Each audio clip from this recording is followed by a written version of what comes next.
खासदार तटकरे साहेबांच्या नेतृत्वावर विश्वास ठेवून आणि आत्ताच त्यांची उमेदवारी महायुतीच्या माध्यमातून 32 रायगड रत्नागिरी लोकसभेसाठी जाहीर झाली आणि गेले अनेक वर्ष त्यांच्या राजकीय वाटचालीमध्ये असलेली सर्व मंडळी आज पुनश्च साहेबांच्या प्रेमाखातर विशेष करून नंदुशेठ असतील, त्याचबरोबर महाले साहेब असतील, ही जुनी सवंगडी आज साहेबांच्या ह्या राजकीय युद्धामध्ये आज सेनापती म्हणून आमच्यासोबत त्या ठिकाणी सामील झालेत. त्यांचं अंतःकरणापासून मी स्वागत करतो.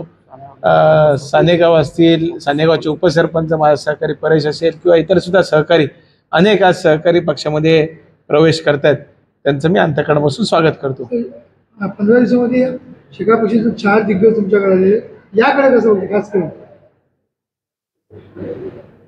आता उतरती कळा कोणाला लागलेली आहे हे आपल्याला पाहायला मिळालंच असेल. मध्यंतरी मुरुडचे मनोज अप्पा असतील, आमचे अजित कासार असतील आणि सर्व सहकारी धनंजय मुंडे साहेब, मान्य खासदार तटकरे साहेबांच्या समवेत 15 दिवसापूर्वीच राष्ट्रवादी काँग्रेस पक्षामध्ये त्यांचा पक्षप्रवेश झाला आणि 8-15 दिवसातच पुनश्च नंदुशेठ असतील आणि महाले साहेब असतील आणि इतर सर्व सहकाऱ्यांचा पक्षप्रवेश झाला. हा ट्रेलर आहे, पिक्चर अजून बाकी. एवढंच मला सांगायचं. भाई, जयंत पाटलाने मुरुडच्या सभेमध्ये सुनील तटकरेंवरती खालच्या पातळीवरती टीका केली. कसं बघतो त्याच्या टीकेला आणि काय उत्तर? जयंतभाई ज्येष्ठ नेते आहेत, त्यांचं आणि तटकरे साहेबांचं वैर असेल किंवा संबंध असतील हे जगजाहीर आहे.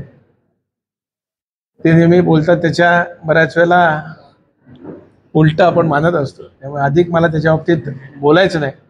मात्र माझी एकच विनंती राहील, निवडणुका येतील जातील तर आपण सगळ्यांनीच पुरोगामी महाराष्ट्र आपण मानतो. छत्रपती शिवाजी महाराज असतील, शाहू फुले आंबेडकर महाराजांचा विचार आपण घेऊन चालणारी सर्व मंडळी, त्यामुळे टीका टिप्पणी करण्यापेक्षा आपल्या भागाचा विकास, आपल्या जिल्ह्याचा विकास, आपल्या कोकणाचा विकास, आपल्या राज्याचा विकास कशा पद्धतीने करता येईल याच्यावर अधिकचा भर सगळ्यांनी ठेवा. विशेष करून माझा तर या निवडणुकीच्या माध्यमातून सकारात्मक दृष्टिकोन राहणार आहे. आम्ही जे काही करणार आहोत हा अजेंडा घेऊन लोकांच्या समोर जाणार आहोत. विरोधी पक्षाची मंडळी काय टीका टिप्पणी करतात याच्यापेक्षा आम्ही लोकांसाठी काय करणार आहोत, आम्ही कोकणवासियांसाठी, आम्ही या मतदारसंघासाठी काय करणार हा अजेंडा घेऊन आम्ही पुढे जाणार.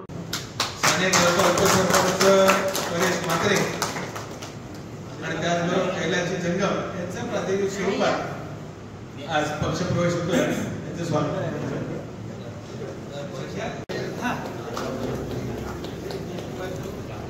तटकरे साहब तुम आगे बढ़ो, हम तुम्हारे साथ हैं. तटकरे साहब आगे बढ़ो, हम तुम्हारे साथ हैं. राष्ट्रवादी काँग्रेस पक्षाचा विजय असो. शेतकरी कामगार पक्षामध्ये प्रवेश केला, पण 2 वर्षात आम्ही तिथं पाहिलं तर आमच्या मनामध्ये मन घुटगुळत होता.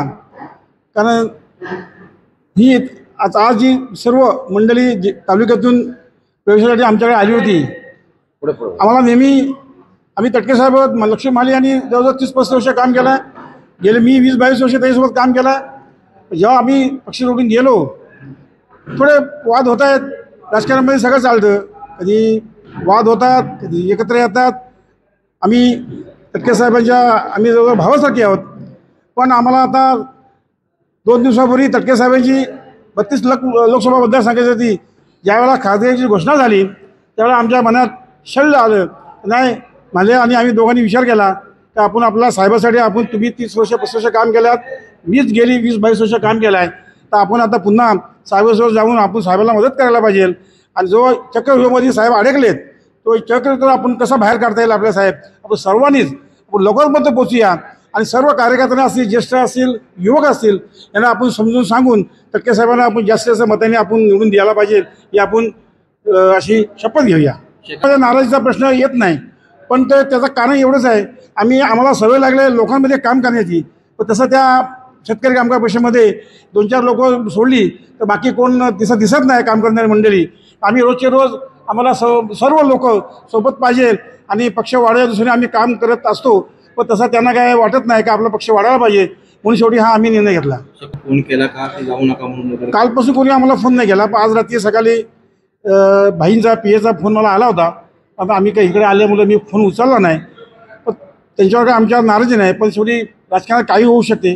उद्या तटकरे साहेब भाई एकत्र बसू शकतात, सांगता येत नाही राजकारणामध्ये. त्यामुळं आम्ही जे आहेत त्यांच्यावर काय मी कोणत्याही प्रकारे टीका करणार नाही.